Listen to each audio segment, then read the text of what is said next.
Okay, welcome to Dave's Cooking Show, and for you today, we have a Jim Beam Bacon Mac. You can also use Jack Daniels if you like. All right, what I did for the bacon is you can obviously see it's been candied. And how I did this was I took a half a cup of Jack Daniels, put it on a medium heat, and simmered it till it reduced to about 2 tablespoons. Then I mixed together a cup of brown sugar and a teaspoon of cayenne and put that kind of on a plate. Then I took each one of those bacon strips, dipped them once in the Jack Daniel, syrup, and then into the spiced sugar mix. And then popped them into an oven, set at about 300, and cooked them till they were candied. All right, as you can see here, we were kind of moved on. I'm making a roux right here out of 3 tablespoons of butter and 1/3 of a cup of flour. Whisk this vigorously until it is golden brown.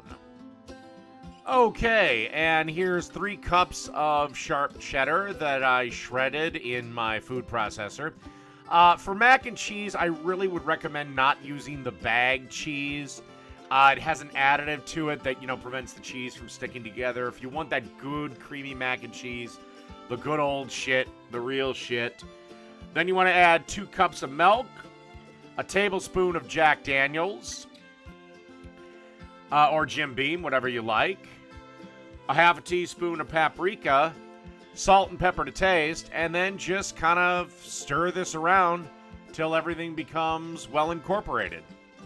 All right, once this cheese sauce has been simmering for at least 5 minutes, or it's gotten, pretty much to the consistency that you want it, it's time to add the bacon back in. And obviously, I did chop it up.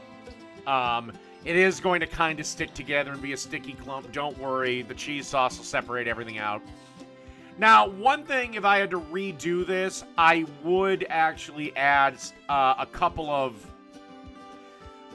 shots of hot sauce, because this macaroni, while it was good and delicious, it was just a tinge on the sweet side. Now, if you like that, that's fine. But if I had to add one thing, I wish I'd have added, about a 1/4 cup of hot sauce or something like that. Just a little bit of heat, or some red pepper flakes.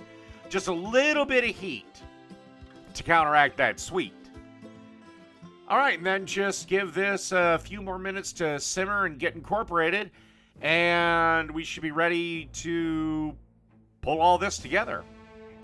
All right, 1 pound of elbow macaroni that's been cooked al dente, and again, like I said, when you cook pasta, especially for a bake, whatever the minimum cooking time is on your package, take a minute off.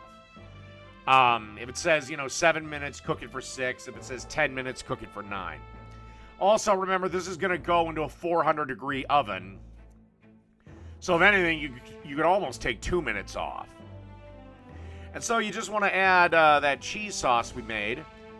And then stir it around. Make sure everything's coated. Like I said, make sure you're starting to preheat your oven now. So, when it's all ready to go, it should be at 400 degrees.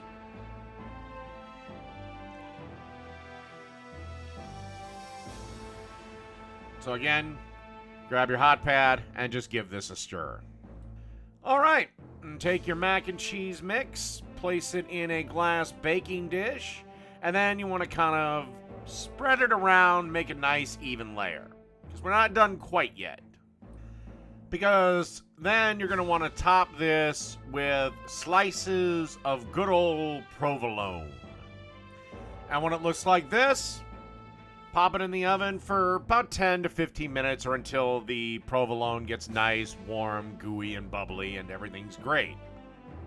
And once it resembles something that looks like this, pull it out of the oven and let it rest for a couple of minutes, then cut into it and enjoy.